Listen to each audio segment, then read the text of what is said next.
Gangudavila Sandima Thero. He is living in Canada, Ottawa, Theravada Buddhist Vihara, Buddhist temple.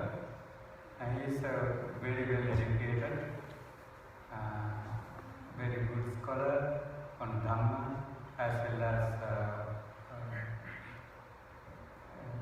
Eastern oriented languages like old languages like Sanskrit, Pali and so on.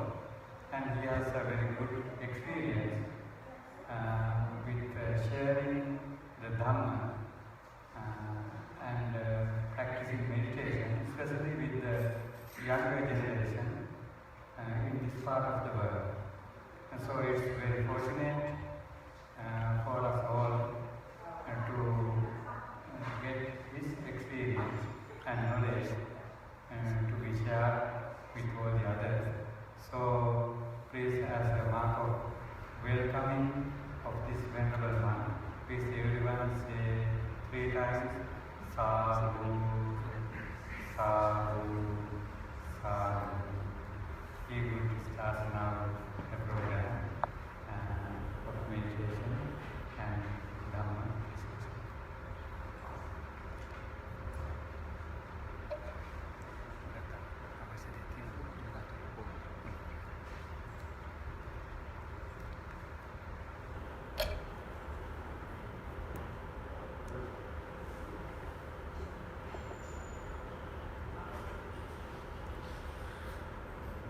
Good evening, everybody. Are there any more students or children heading upstairs from the downstairs? Yeah. Can you please come forward and take a seat? Hello, sir. Yeah.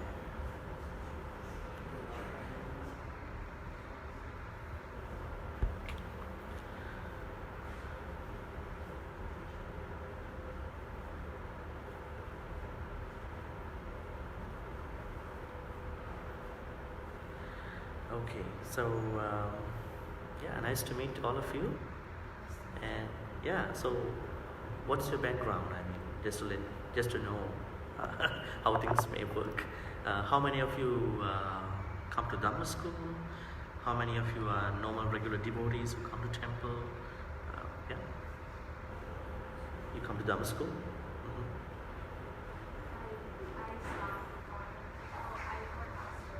Oh, you used to come to Dhamma school? Okay. Great. And I hope. Okay. Oh, it's regular. Yeah. Same. Okay. Great. Oh, great. Okay. Good.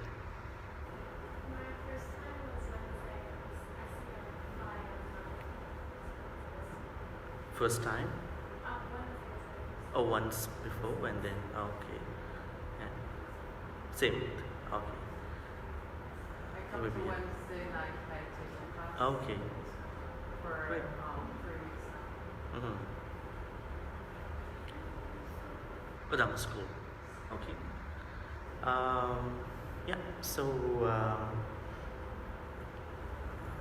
since we have we had 2 hours before, but I guess now it's 5:20. We have plenty of time for other things too. I was hoping to start with a little puja, but looks like that there was a puja already before this event. So we can start with giving 5 precepts, so just to get a formal beginning. So please put your palms together at your chest level and then say sadhu 3 times, please. Say Namo Tassa 3 times to pay homage. Namo Tassa Bhagavato, it's a full statement though. Great.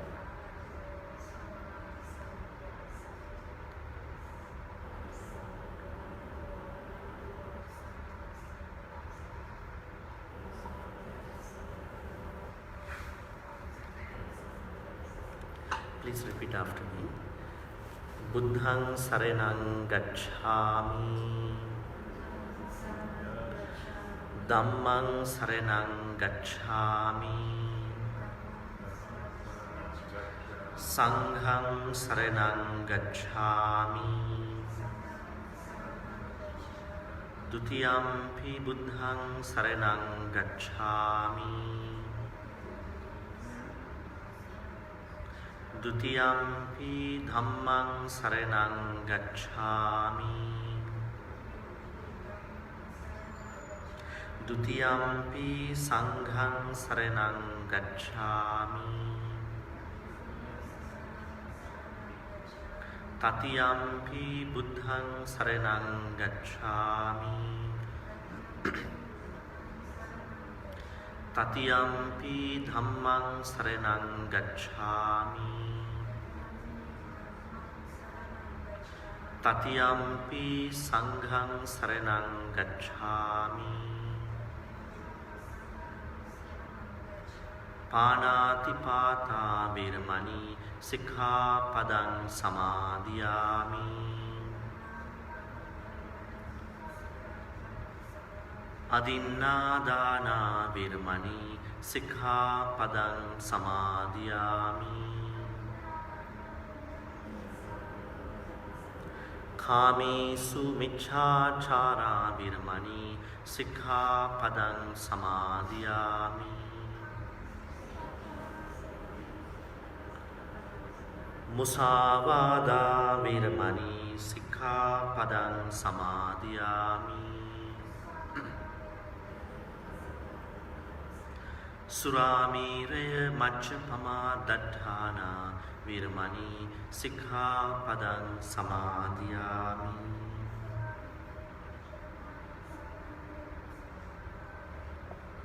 Sadhu, sadhu, sadhu.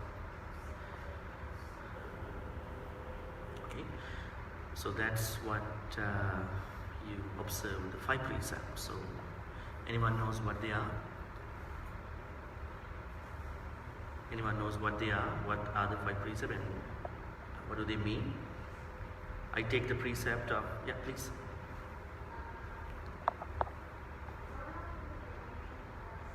Would you mind coming forward? Yeah, not with the parents though. Let's take a seat. Don't do bad stuff.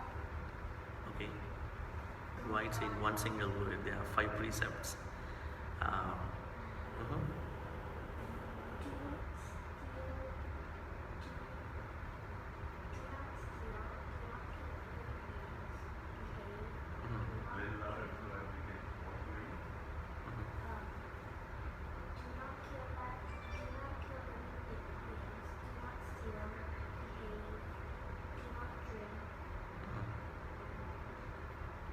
Okay, without taking more time, I would tell you what they are exactly. I take the precept, training rule, not to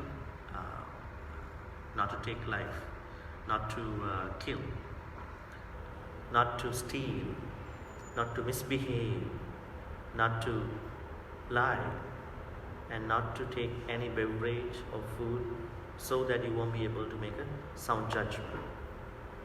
Is it more inclusive? So the precepts are more inclusive. They are not very stringent, rigorous things which prevent you in becoming not a very moderate person. So they are really flexible things. That doesn't mean that you can break, but they are really good for you and to the society. Okay? So, this is my plan. We have a meditation, walking plus sitting. Depending on the time, I will do something like this. To get a sense of the meditation, I would give a talk, let's say 20 minutes, and then 20-30 minutes. And then we're gonna do the walking meditation as a change of our posture. So we've been sitting long, and then do the sitting meditation with breath meditation, and then leaving for a Q&A at the end. How is that? It's good. Okay. So since I see there are uh, like people from different ages, not just children, regular devotees, people who come to meditate on a weekly basis, and especially children from the Dhamma school, I would think that it would be nice to talk about something like self-care in the Buddhist teachings. It's a bigger topic nowadays, wherein which we find meditation plays a bigger role in that. Not even the meditation. There are other bunch of virtues and topics we can talk about. Okay. So what does self-care mean to all of you? Maybe may I start asking from one by one? This is self-care. Self-care. Self-care. Maybe I start from here.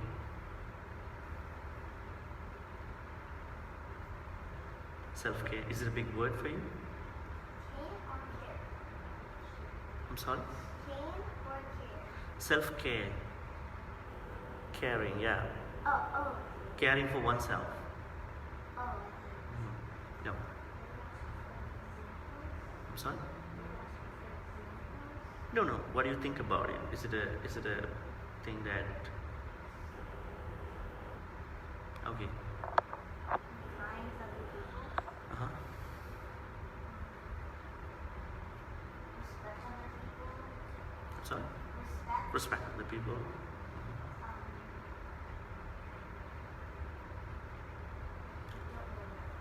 Yeah, those are two big examples, right? Being kind and be respectful.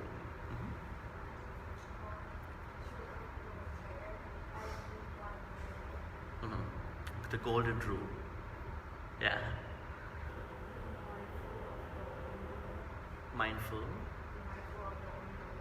Uh-huh.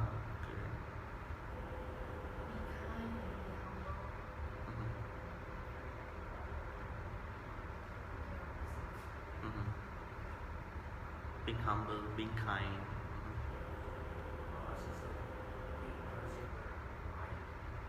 Would you mind talking a little louder? Because maybe I can't see. Okay.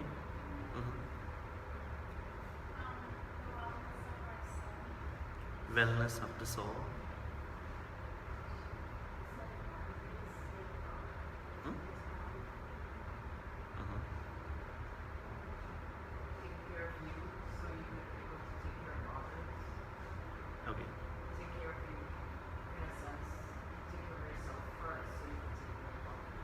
Yeah. So usually, how it works is that when you care yourself, and you make it a reference to care other people. Yeah, that's a good way of saying. Yeah.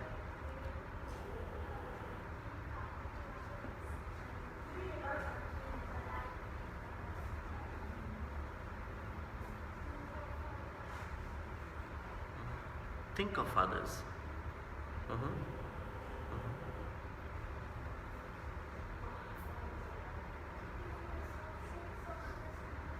Sorry?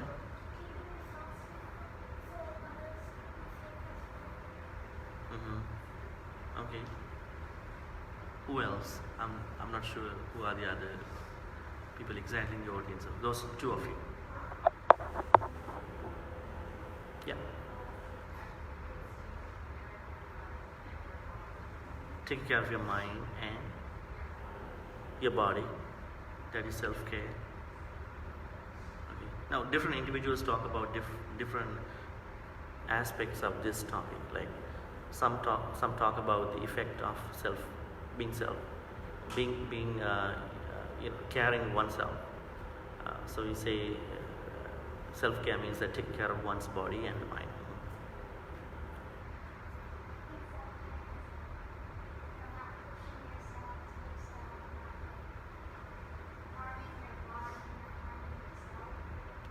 Okay, that can happen when you are not taking care of yourself, right? When people don't take care of themselves, when they depend on other people, when something happens, they don't think there is any value for them, right? Especially they don't feel that they don't look like valuable to oneself, right? Okay. So, and raise hand here too. Remembering to take time to remember God. Remember. Your life Okay. for the higher power. Okay. You have some thoughts too, both of you? Mindfulness, one of the ways that one can take care of oneself. Thinking. Okay, so self-care is the big topic, wherein we talk about all the virtues. Now, is mindfulness alone a good thing, or is mindfulness something that keep us ready for all the other bunch of virtues like kindness, respect, the bunch of issues like inclusion, diversity, right? Non-discrimination, right? There are a lot of other things, right? Because when you are mindful, you know that, okay, I know what to do now. So that's the key thing. So mindfulness is kind of a wake-up call to all the things that you may, deviate from not caring other people. So you know that this is where I must stand up. So, what did Buddha say about self-care? Now, what is being a full Buddha? Does anyone know about the different enlightenment patterns of the enlightenment? How many enlightenment types or paths that we can see in the text? What do you mean by that? Okay, I'm going to explain to you. Now, when we decide we want to enlighten, become a Buddha, there are different types of Buddha. Arahanta Buddha, becoming a normal Arahant. Pacceka Buddha, becoming a how do you call it? There are different translations. Becoming a Pratyeka Buddha is neither the full Buddha nor an Arahant. And then the third one is the highest, becoming a full Buddha. So, in this journey of becoming any one of them, one has to make a resolution and then to work on the perfections we call paramita in the long run, in the samsara. So, like when one wants to become a Buddha, that person sometimes may lose or drop the opportunities in his samsara. What is samsara? The cycle of birth, right? In the Buddhism, we call samsara. That means when you are not enlightened, that means you keep becoming, right? You keep becoming in different type. Could be an animal, could be a human, could be a deity, could be someone else. So that is where people want to be enlightened. That they think like this is very unpredictable. So you're gonna work on one of them. But a lot of people choose the third one, the lowest. Why is it? It has less things to do, but in terms of the full Buddha thing.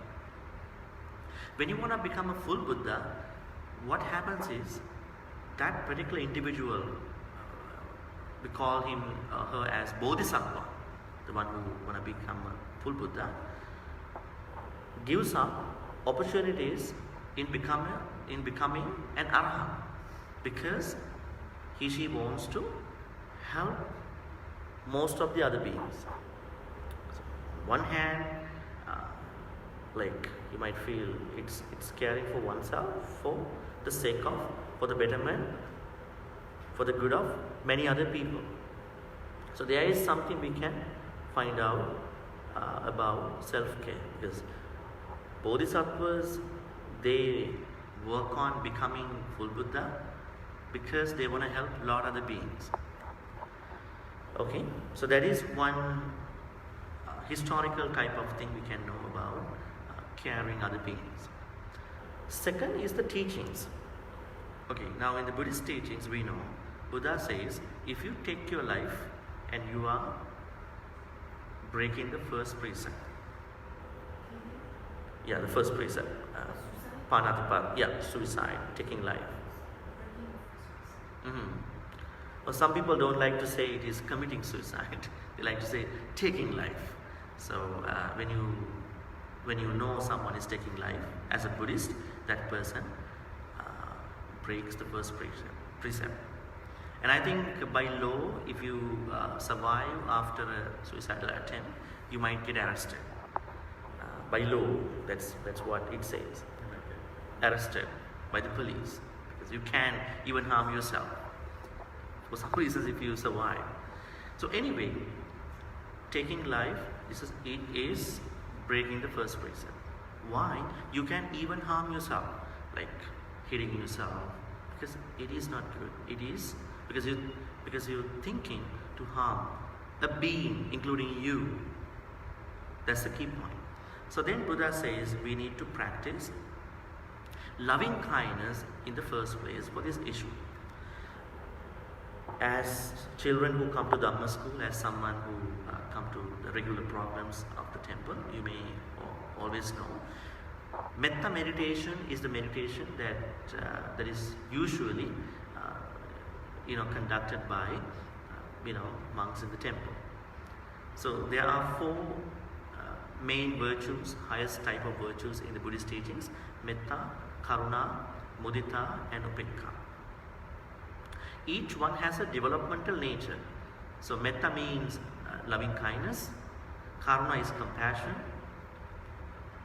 mudita is altruistic joy, upekkha is equanimity. Now you may see why compassion has become the second. That means it has something you have to do more than practicing metta. What is metta? How do we do metta meditation? How do we practice metta? Is metta something that you understand by a meditation, or meditation is something which boosts your perspective of practicing metta? What do you think about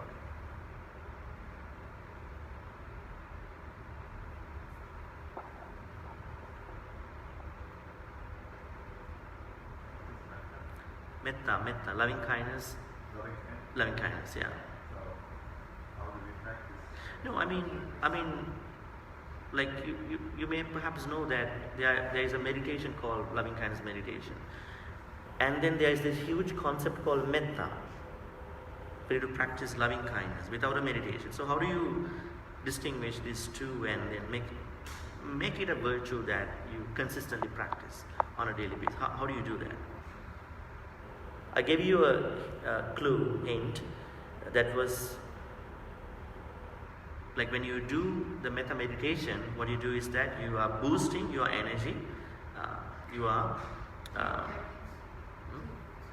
your parents. To the person you care very much. That's metta meditation. yeah, metta, like this is the point. When you start doing metta meditation, you start from yourself, caring yourself. Yeah, may I be well, happy, peaceful, may no harm come to me, may no difficulties come to me, may no problems come to me, may I meet with all the success, may I have courage, patience, understanding, determination to meet and overcome inevitable problems, difficulties, failures. Right? So this is your wish for you in the first place, and then you are spreading the same wish for other people, starting from your parents, family members, friends, people who don't agree with you, disagree, maybe enemies, indifferent people, and all living beings. That's the plan. Okay? So the reason why I told you that we need to do the metta as a meditation time to time to boost our perspective, to develop more thoughts about loving kindness.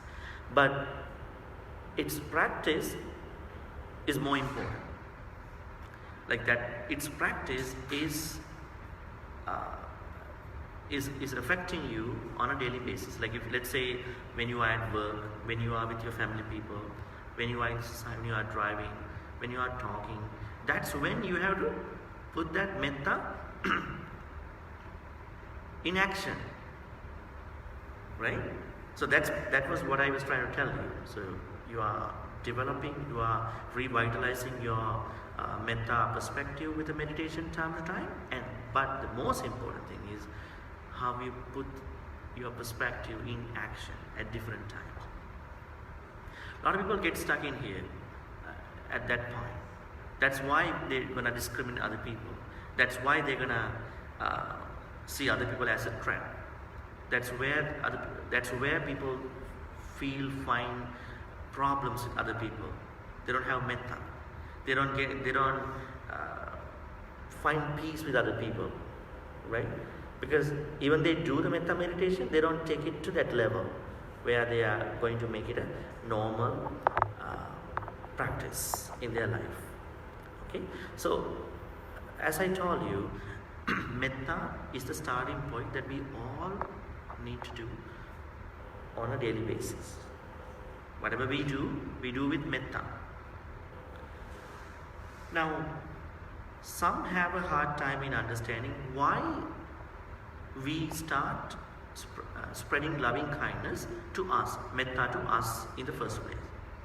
Some people think it is because we love us more than other people. It's true. Not even that. And then they think the reason why we start spreading loving kindness to our parents and family members mean we have to spread more loving kindness to parents and family members and little less loving kindness when it is going a little bit at the end. Is it what it means? No. You need to have the same level of loving kindness that you have for you have for your parents, for siblings, to all the living beings. That's the plan. So this loving kindness is unconditional. May I ask you, is it an easy thing to do? To spread loving kindness to all the beings, regardless of where they are, what they do? Yeah. Very hard. It's very hard. Let me ask you why. How can you love everyone? Everyone you know or you don't know? Okay, that's what I'm gonna answer. Your parents give you everything. You know, and then other people give you the same thing as your parents give you. So you love your parents more. I think it's not what we're gonna pay attention to. Okay, here's the thing. People always try to love everything and everything the same amount, same level. But I think it's not possible. No, like what Buddha said by spreading the same level of loving kindness to all the beings is not that you're doing the same thing that you do to your parents to other people. It's not the point. That you are trying to develop a mentality that you care each and everyone with different dimensions at the same level. I mean, it's not a practical thing that you go to another parent and then do the same thing, and then it's not timely, it's not making sense. But you have this same mentality in your mind. This is a mom, and I know that what is being a mom, what is being a parent, right? This is a son, this is a daughter. I know what is it to be a son, what is it to be a daughter. So you are developing a mentality, perspective to understand each and everybody at the same level. That's the plan. It's not like, okay, my mom gave me a lot of things and I can't give the same thing that I do to my mom to all the other moms. It won't be possible, right? The plan is your mentality. Your mentality should be developed to an extent. Okay, these are parents, mom, we should care them. But it doesn't mean that I'm gonna play a role like their son, like their daughter. I can't do that, and it doesn't make sense. That's what I mean. Yeah, so then all of you trying to develop a perspective to understand all the parents, all the people in this universe. At the end, that's the plan. All the individuals, beings in this universe need the same kind of love, same kind of respect. So it's like a coexistence. So that's the plan. It's not like we do the same thing, we are supposed to do the same thing that we do to our parents. Not like that. It's just a perspective that you are caring people of different levels with the same level of loving kindness. That's the plan. So this should be something that we all need to practice all the time, because there are a lot of opportunities where we might lose this perspective of not having loving kindness, because we view the world differently, right? Am I right? We all of us view the world differently, so that we may think that there are a lot of disagreements, and then we might sometimes isolate people. We don't see people alive at sometimes. That's why we have to be very careful in maintaining. Sometimes we do practice loving kindness, but the challenging part is we don't maintain consistently. Sometimes you want to practice loving kindness to other people. You want to be very helpful, but people take it the wrong way. Yeah, You don't that's have when, bad people yes, in terms attacking you back yes, in school, in workplace, in many places. yeah. I think, okay, like this is something that I'm telling most of the people who listen to Dhamma talks. When you practice virtues, good things in whatever the philosophy or whatever the thing, you need something else to keep it consistent, not getting frustrated from those good things. That is called being smart. We need to be smart enough to do good things to other people. Sometimes we don't know, we don't look at the safety, some danger issues, some different difficult individuals when we're going to help them out. So we have to know what kind of help I can do without getting oneself in danger, right? It's not like, okay, I'm going to do everything the same, People are different. So we want to know how best can I help this person without putting me at risk.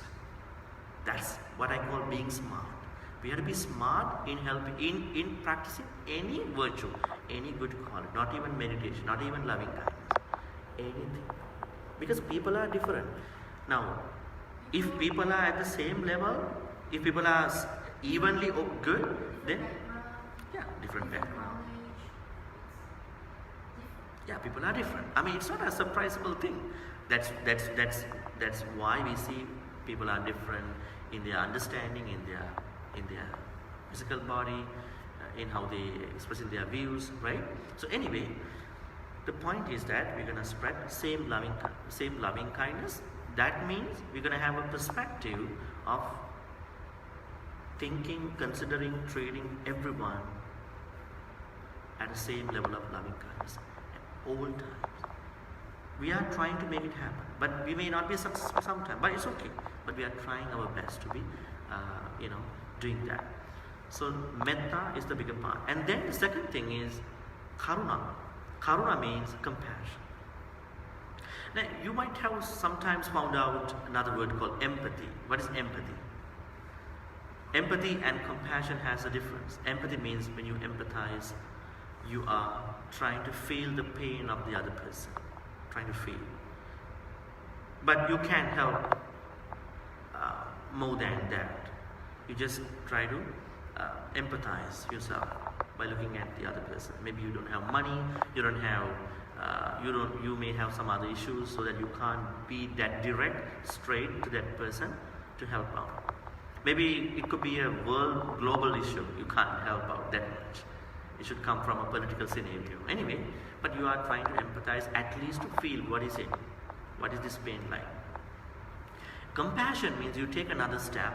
You know that you can help out the person who is going through a bad time, or you can contribute something from yourself, and then that means the full version of empathy, or maybe the bigger version of empathy could be compassion. So anyway, so when we talk about self-care, we do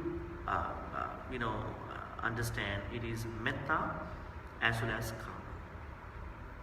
Now, when you practice metta and karuna, you are a person who is not always up to arguments. Why is it? Because you know that I should give opportunities to other people. You should give opportunities to other people to talk, to speak.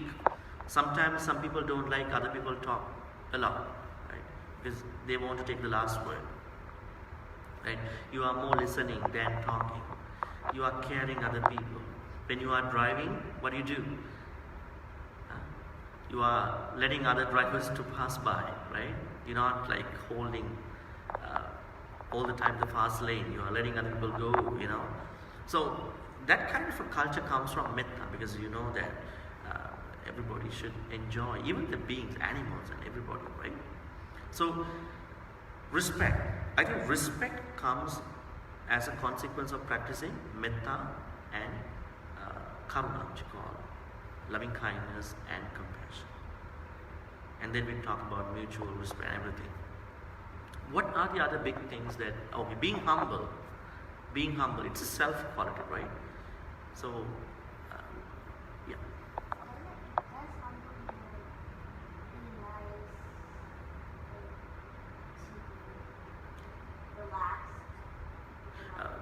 Being humble means that you don't have a pride about yourself. You are not a pride. You might be proud, but you don't have the pride. This thing, right? You are really humble. You don't show off. You don't brag about you, and you are really down to earth person, right? You are down to earth. You can help out other person the way you can to the best of you. And you are fully opening up yourself to all the beings in a better way. There are beings who don't want to help out other people because they want to brag themselves. I'm like this, striking off and something like that. So it's a good quality too. Anyway, compassion, loving kindness, and respect. And what are the other things? For me, metta is not difficult to understand, because when I consider the whole world as my brothers and sisters are then obviously I have the listeners to call it love. We Buddhism we call it loving kindness. And when we have that loving kindness in our heart, we are all loving kindness. Yeah. So it is very, very easy. Even if someone is because of sin, they are probably doing it because of their ignorance. So for me, Yeah. Like what he says is that those of you who didn't hear what he said, consider everybody in the world as one's family. But the thing is, like, the practice, like the way how we get it is good. Like some people don't even get to this point. But the problem starts when you don't know how to put into your activities, your action. So that's a big thing. So that's why we have to do these kind of things. Understand each other, practice metta, practice compassion. Okay?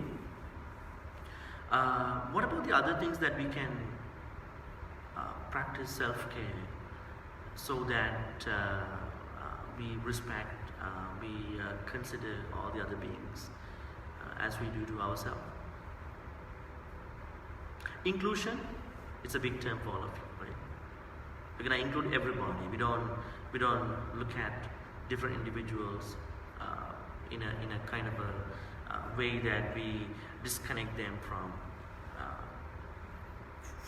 the network that we know.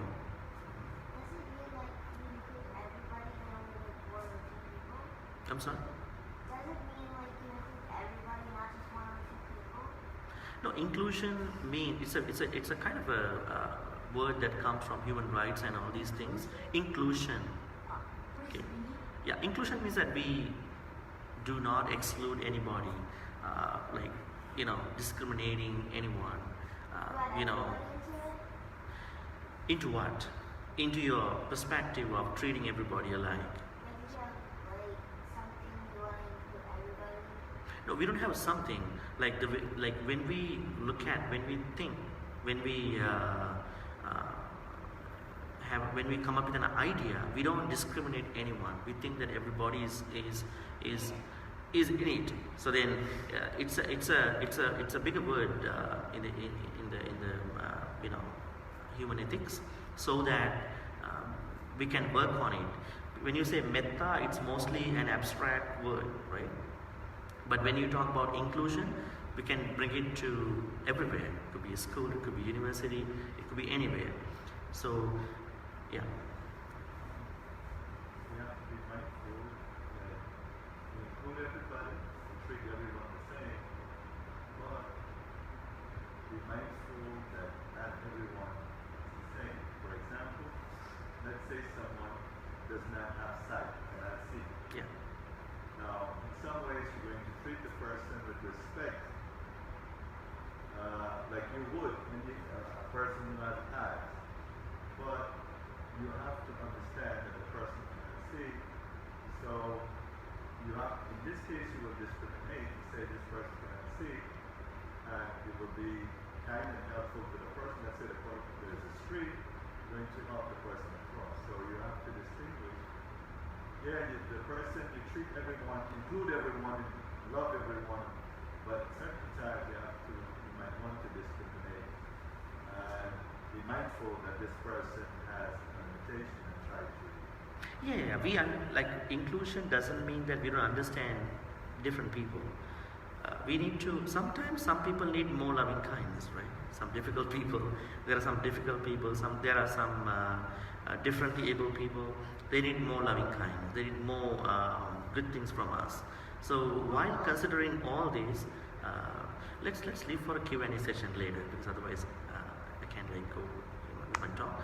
So we need to look at everybody in their own perspective, but our level of loving kindness shouldn't be limited to individuals differently, right? So that's what we have to work on. So anyway, inclusion and understanding their karma, right? As a Buddhist, different people have done different karmas, and sometimes we have to be very careful. Some people put everything to karma, right? When you see kind of a different thing that you don't see in the normal society, you think, okay, this may have been a karma. This person may have done a karma. We never know. So we can't label it as a karma. So anyway, we need self-care, because if you don't practice self-care, one day we have a really bad image of us. And like before we're going to talk about loving kindness and a good, compassionate, kindful, mindful society, we need to make us mindful, make us kindful, make us compassionate, make us into loving kindness at all times, so that we can create that greater society. At the same time, we can make us more inclusive and then really good people. We will never take our life, we will never harm us, we will never ever harm any other being as well. So we need to work on ourselves. Yeah, self is a reference. What I'm saying is make yourself as a reference in the first place, and then you can spread that good thing. Okay, so let's move on to the meditation now. So the meditation that I'm going to teach you first is the walking meditation, because you've been sitting for long now. In the walking meditation, what we're going to do is we're going to be mindful about our movements of the walking. How many of you have done the walking meditation before? Okay, most of you have done it. When you do the walking meditation, you may find a place, maybe we all can do walking meditation here, but don't walk too fast and too slow. Find the balance, and when you start from one place, you need to look ahead to your path, and then in a considerable good way, you're gonna walk ahead, walk back and forth, at the same time being very mindful about your walking. So that's what we're gonna do for the next 20-30 minutes. Okay, maybe 20 minutes. So let's get started. When you walk too slow,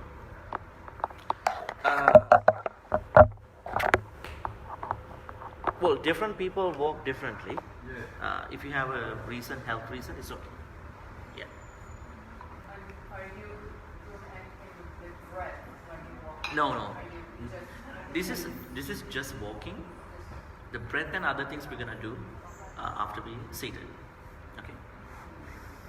clear focus? I will tell you how to do Oh, it. Don't worry. Okay. So let's say I'm gonna walk this way. I'm gonna stand straight like this. Because in meditation, we need to stand straight. And then maybe like this, press my hand like this, or maybe like this. And then I look ahead of my pad, ahead of me. And then I slowly, it's not too slow. I was saying not too slow, not too fast. It may be a kind of a slow thing, but not too slow, not too fast.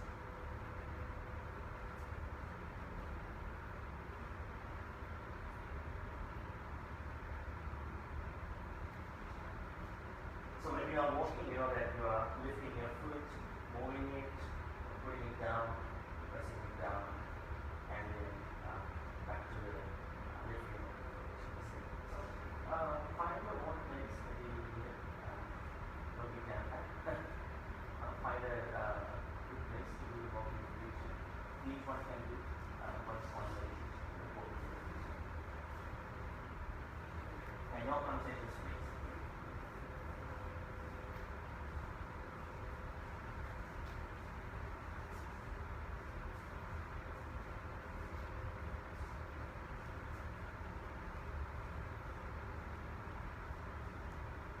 Most of you can walk from this side to this side. That would be nice, right? Find a place from there and here. Yeah. Walk back and forth from here to here. And if you want to go downstairs, you may go. You can come in 20 minutes. You can do walk.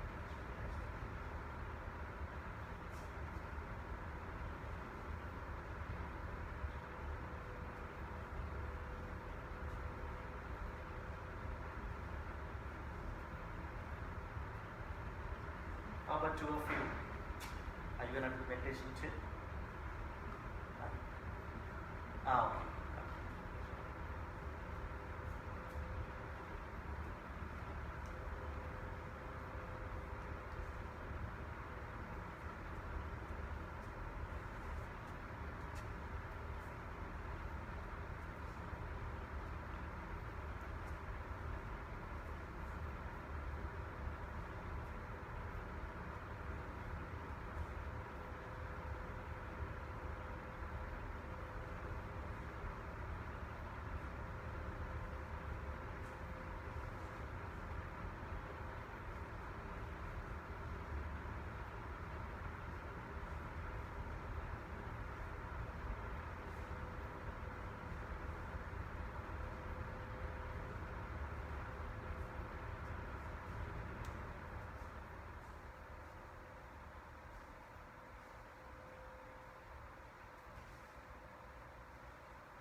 Okay, so let's get back to the seats for sitting meditation. Okay.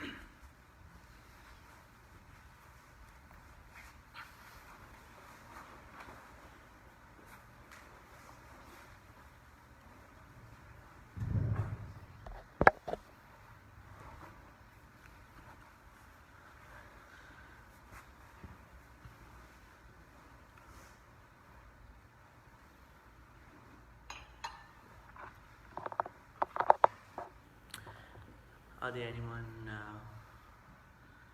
who is not here? Went to washroom or something? Few people, right? Okay. So, as I told you at the beginning, we're gonna do breath meditation for the sitting meditation. So the posture is very important. So the posture means you have to keep your back straight all the time, unless you have a sickness. Okay. So when you sit straight, that will help you to continue the practice. Otherwise, you might feel really difficult, in continuing the practice. Okay. So I'm gonna guide you. We'll do breath meditation maybe for 20-25 minutes. Okay. Please take your seats.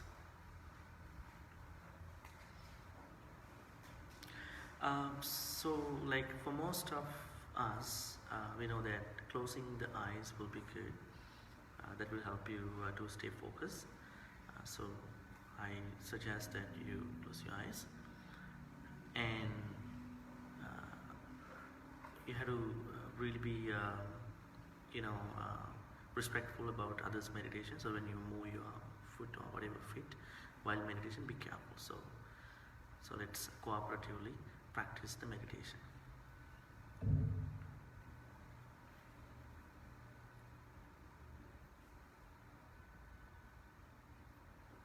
Seated on a chair or a cushion on the floor. Keep your back upright, but not too tight. Hands resting wherever they are comfortable.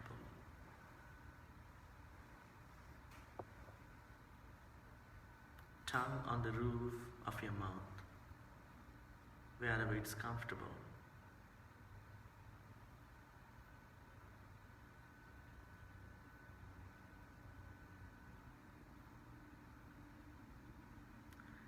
Now you can notice or see your body from the inside.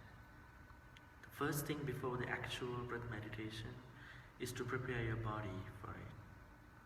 So the first thing we're going to do is to notice our body from the inside. How we can notice our body from the inside? We can notice the shape, weight, and other dimensions of our body at this point.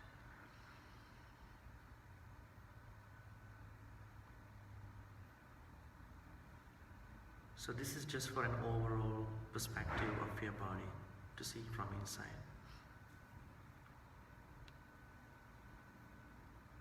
Don't just get caught up in one dimensions, just to see your body from the inside as an overall perspective.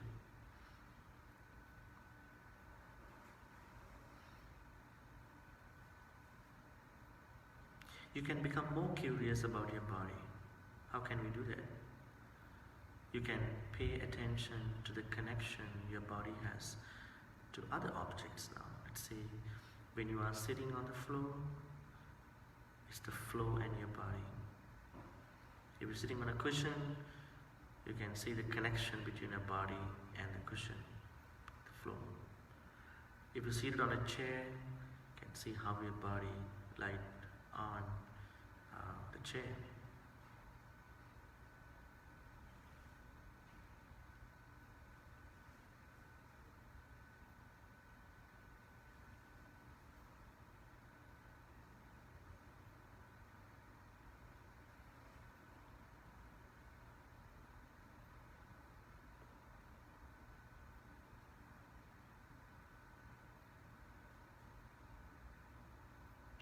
Next thing we're gonna do is to relax the body, because now we have noticed the body by deep dimensions, and then look at the connection between the body to the other objects. Now we're gonna relax the body.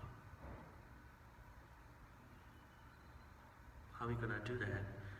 If you notice any tightness or tension your body has, it's time to relax your body.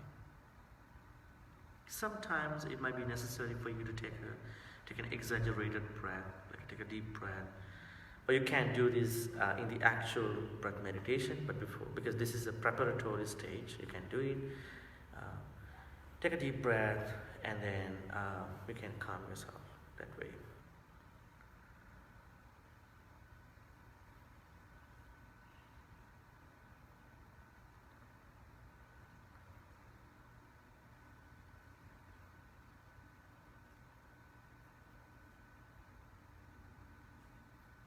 If you think you are relaxed with your body, now it's time to move on to the breath meditation.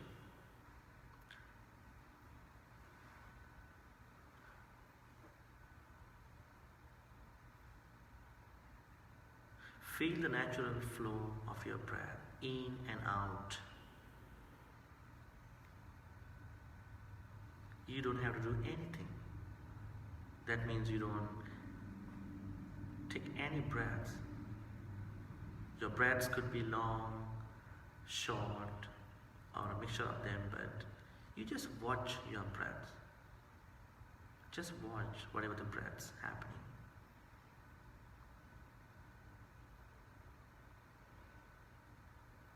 Also, you can do something else. You can notice the place of your breath as well. It might be your abdomen, chest, maybe your nostrils, or your lips, upper lip, lower lip. Wherever you feel the breath, you're going to watch your breath. But keep in mind, one breath at a time. That means you're going to watch one breath at a time. When one breath ends, the next breath begins. So we're going to continue watching our breaths.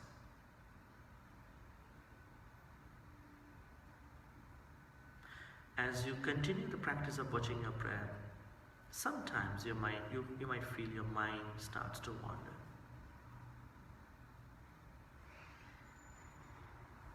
Run around. It's okay, it's normal. What you're gonna do is you're gonna bring back your focus towards watching the breath. If that happens, admit that you are wandering, but you can gently redirect that focus back to the breath.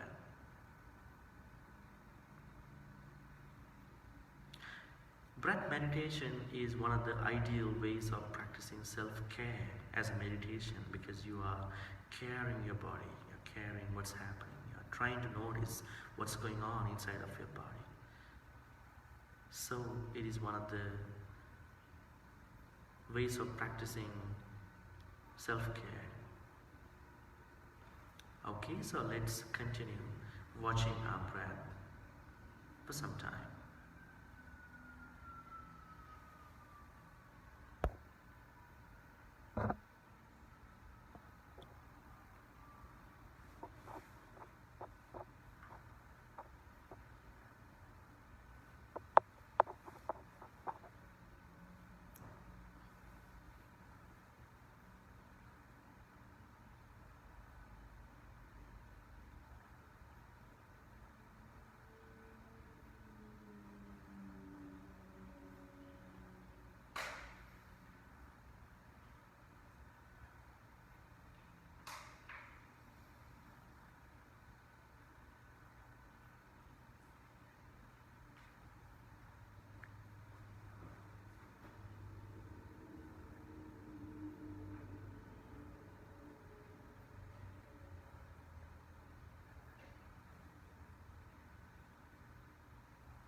Sadhu, sadhu, sadhu. Okay, so how was that experience like?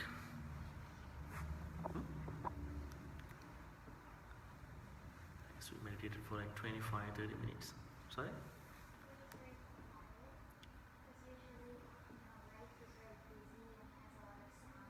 Mm-hmm. Yeah. Yeah. Hopefully it didn't doze off. Okay, when some people feel relaxed, they tend to doze off right now because they don't feel relaxed in a meditation form, right? Anyway, it's good to hear. Any questions about what you talk about or in Buddhism in general?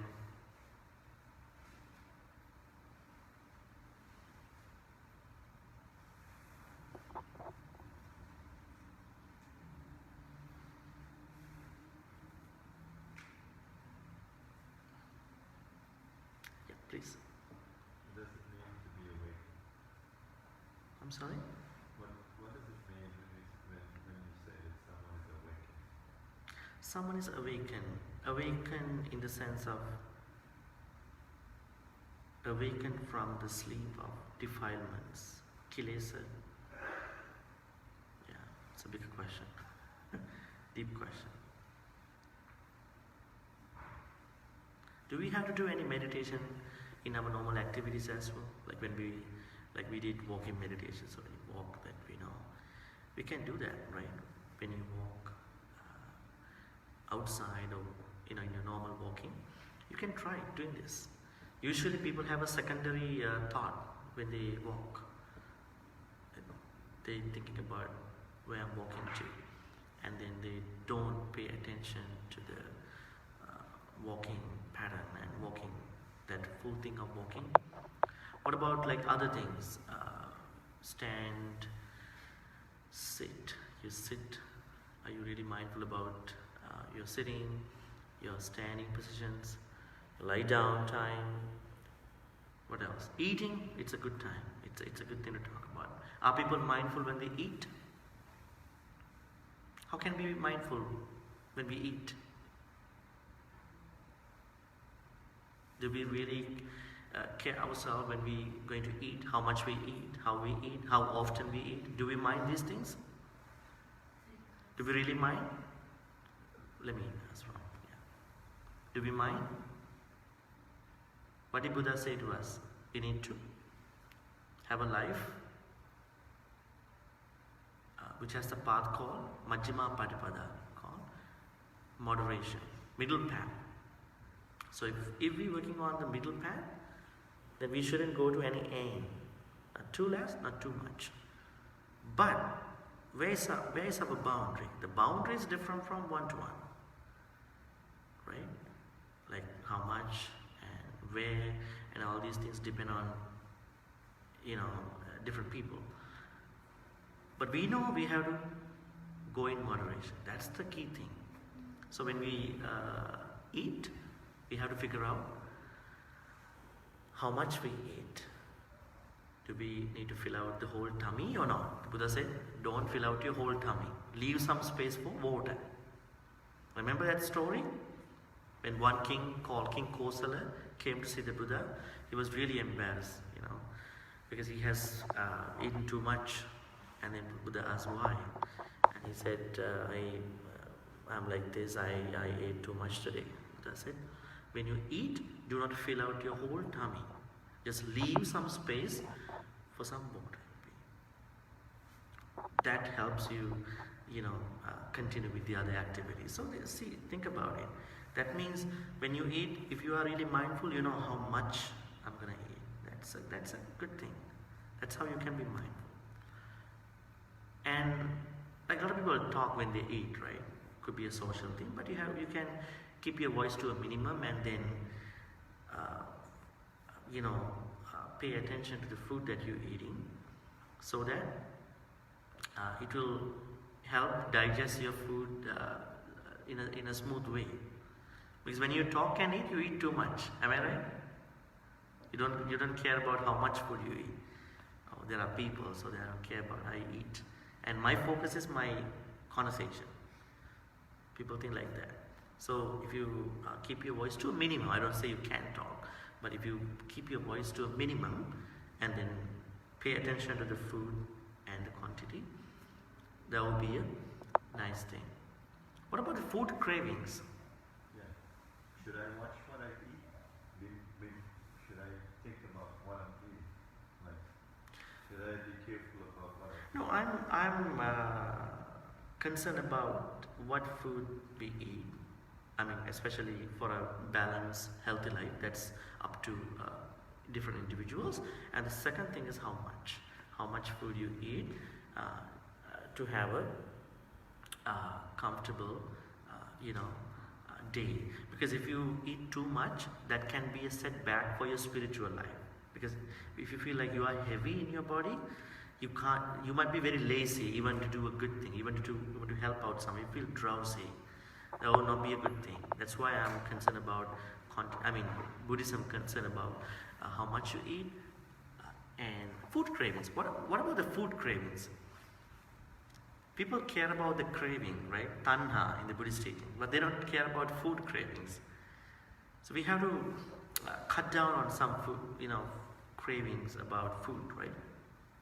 That way we can stay healthy, right? We may have a lot of temptations for different food, but we know how much. And the consistency of eating food. Some people, they just open the refrigerator and eat every time, right? They wanna eat something all the time. That could be a problem too. Like if you're really mindful, how often you wanna eat. Not every time. How often? You're managing yourself really good. When you see the food, okay, I'm good today. Not like pressurizing yourself. You know that how much food you eat, how often. And you have a pretty good management in eating. So eating mindfully. No meat. Hmm? No meat. I can't say like that. People eat different things. I'm saying eat a healthy diet. Healthy diet. I don't know. I can't say. Buddha doesn't say you can't eat this and that. But have a healthy diet. But Buddha says not to kill, not to take life. Well, this is going to be a very sensitive issue. We're going to talk about it. There's a big controversy outside. So we should not go to that extent. So I'm leaving people to eat what they think healthy, and then in their own cultures, because we come from different cultures. Not putting this is the Buddhist diet. You can't say like that. This is the Buddhist diet, and you are discriminating people. We have to be very careful. So we have to find out how Buddhism works with the modern New Age society. So we have to be very careful. Respect the vegetarians, vegans, as well as the people who are not. So that's how it works.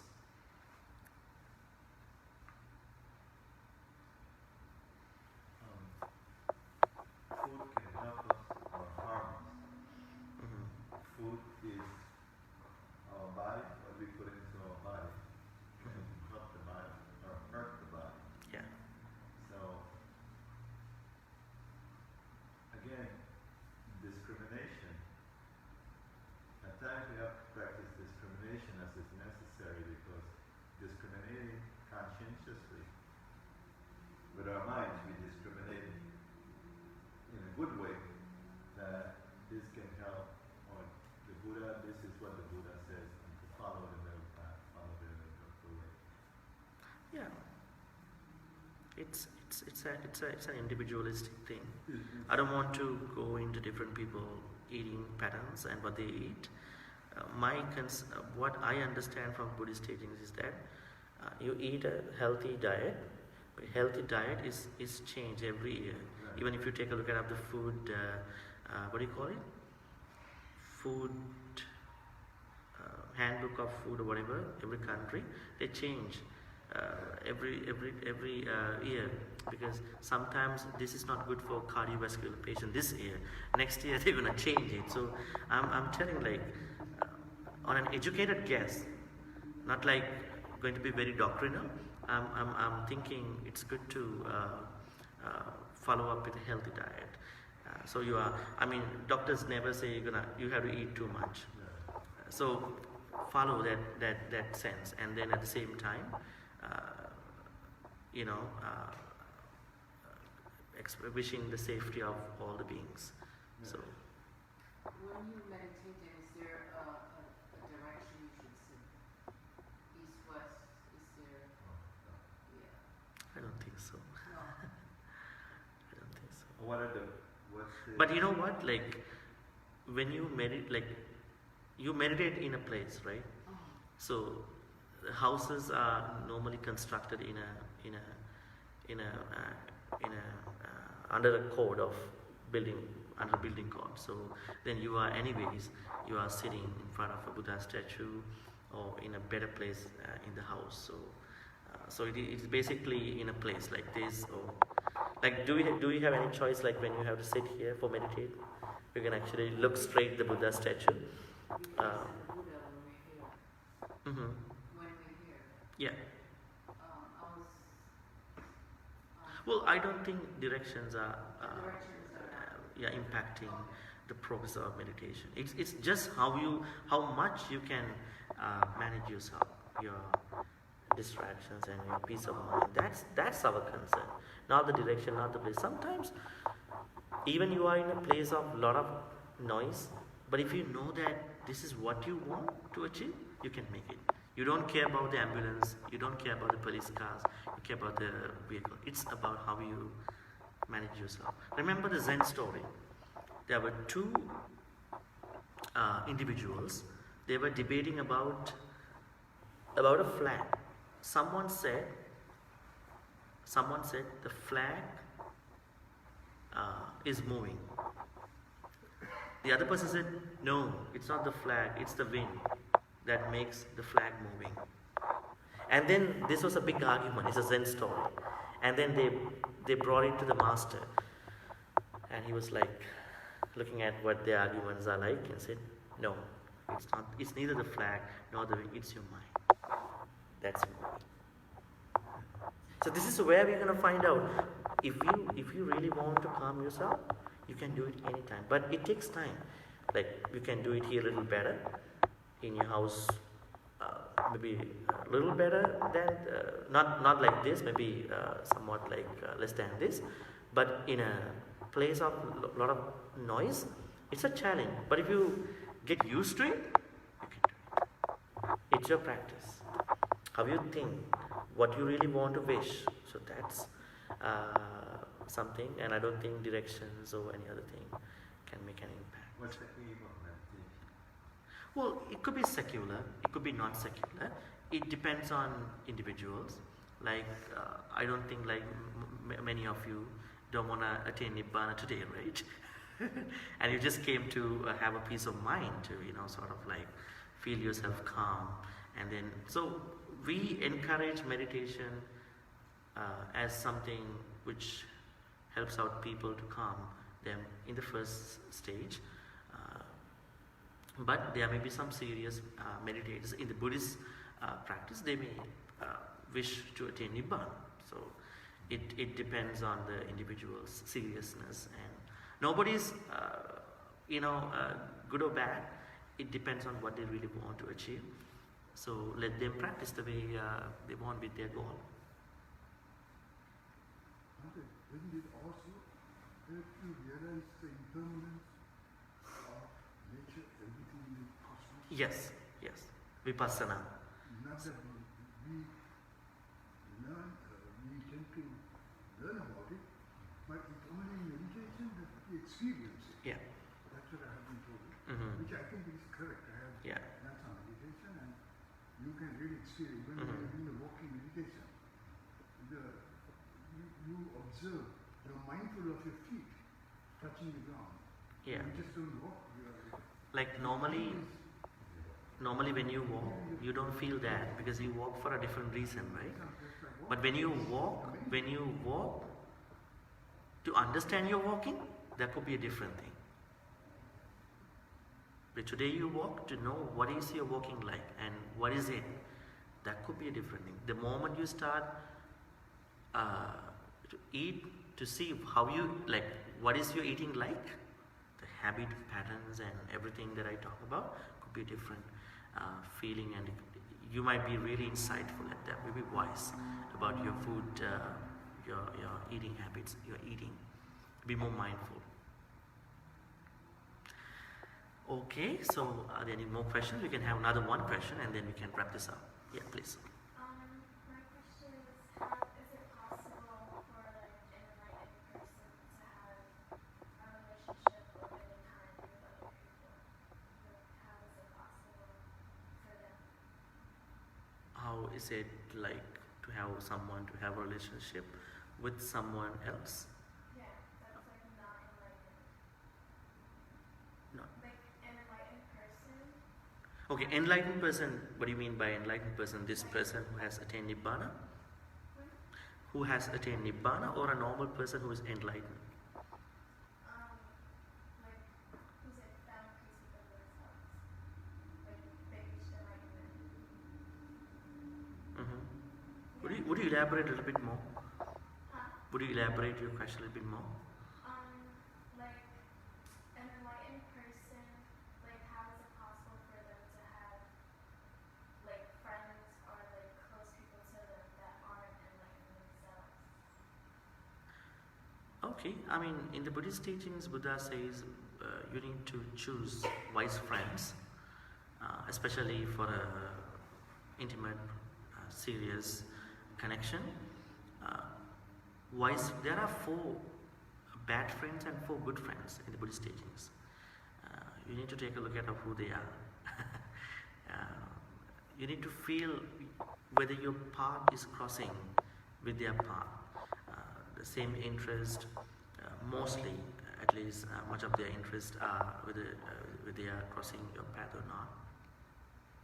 And you need to know them for some time. You can't decide that just in one day.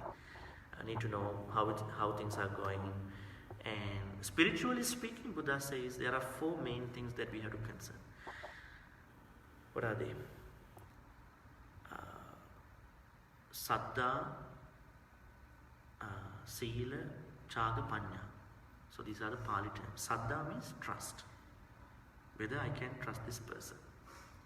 You cannot know the trust just in 1 day, 2 day, 1 year, 2 year. People can get changed anytime, right?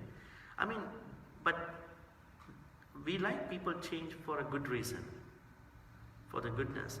But the problem is whether you have to know whether they are changing really unexpectedly, badly. Trust, mutual trust.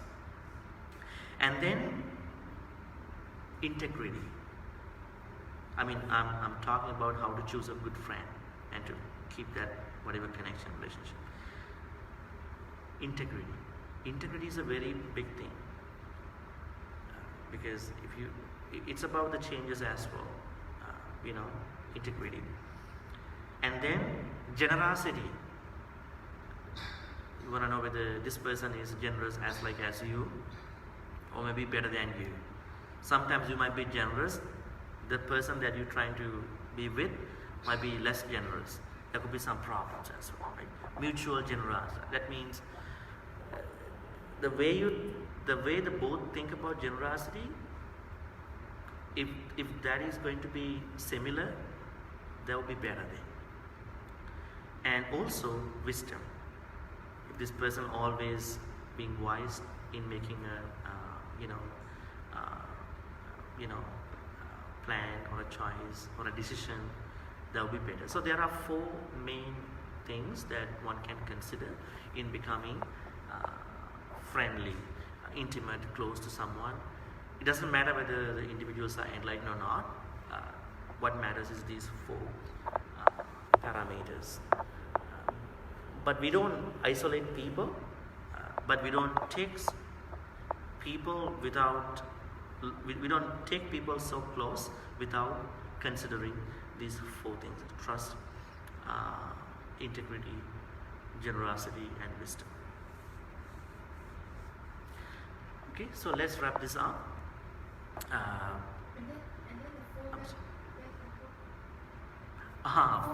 the 4 good friends and 4 bad friends. Let me talk about them by taking a few minutes. There is a sutta called Singalovada. Singalovada Sutta in the Digha Nikaya, Buddha talks about 4 bad friends, 4 good friends. Anya Dattuhara, Vachi Parama. What's the other one? Anupiya Bani, Apaya Sahaya. So Anya Dattuhara means a friend who is very rapacious. Like the friend approaches you, comes and see you, to take something away from you every day, your energy, whatever other things. Every day she comes and takes something away from you. That friend is not a good friend.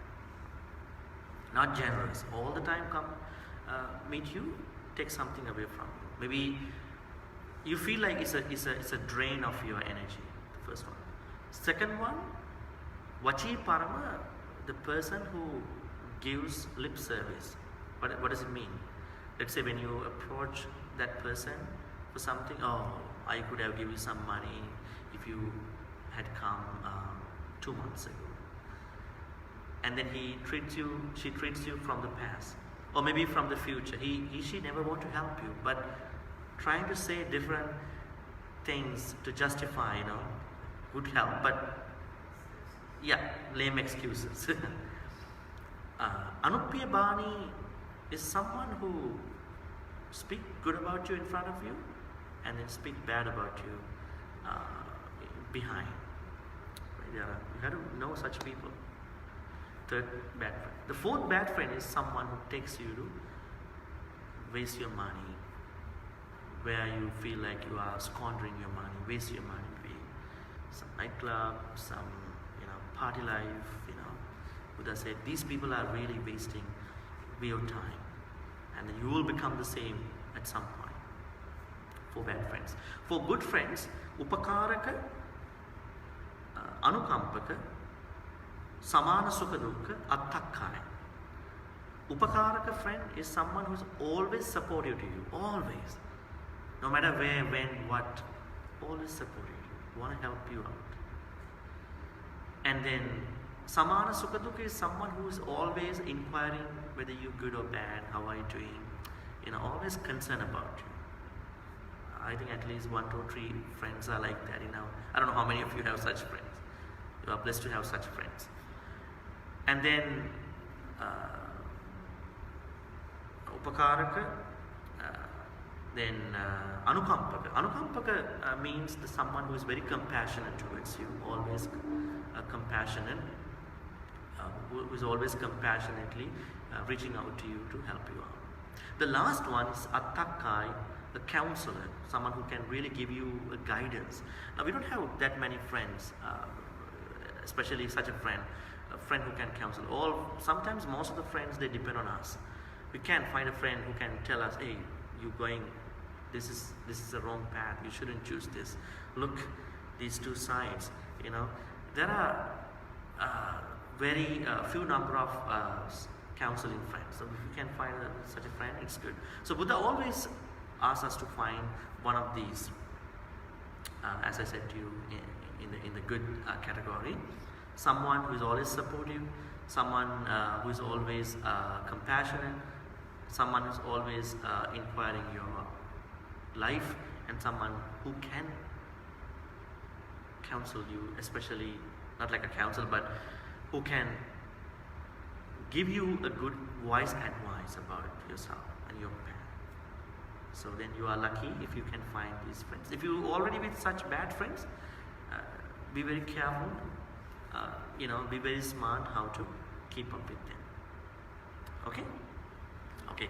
Let's share all the good karmas with the departed relatives and the deities. May all the good karmas we've been collecting so far be shared by all the departed relatives who passed away in the name of all of us. And then may they be happy and peaceful. May they attain the supreme bliss of Nibbana. Sadhu, sadhu, sadhu. Let's recite the stanzas. Idam me ñāti nang mūtu sukita huntu ñātayo. Idam me ñāti sukita huntu ñātayo. Idam me ñāti nang mūtu sukita huntu ñātayo. Also, let's share all the good karmas with the deities who protect and bless all of us. May all the deities share in all these good karmas. May they be happy and peaceful. May they all bless all of you for education, work life, good health, and all the other things in your life. May they be happy and peaceful. May they also attain the supreme bliss of Nibbana. Sadhu, sadhu, sadhu.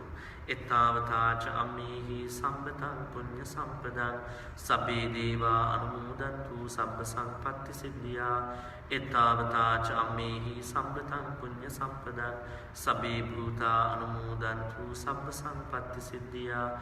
Ettavata cha ammehi sampatang punya sampadang sabbe satta anumodantu sabba sampatti siddhya. Akasattha ca bhummatta Devanaga Mahintika Punyantang Anumuditva Chirang Rakkantu Lokasasanang Akasattha ca bhummatta Devanaga Mahintika Punyantang Anumuditva Chirang Rakkantu Desanang Akasattha ca bhummatta Devanaga Mahintika Punyantang Anumuditva Chirang Rakkantu Mang Paranti.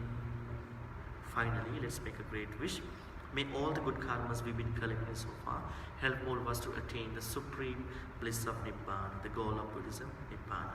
Sadhu, sadhu, sadhu.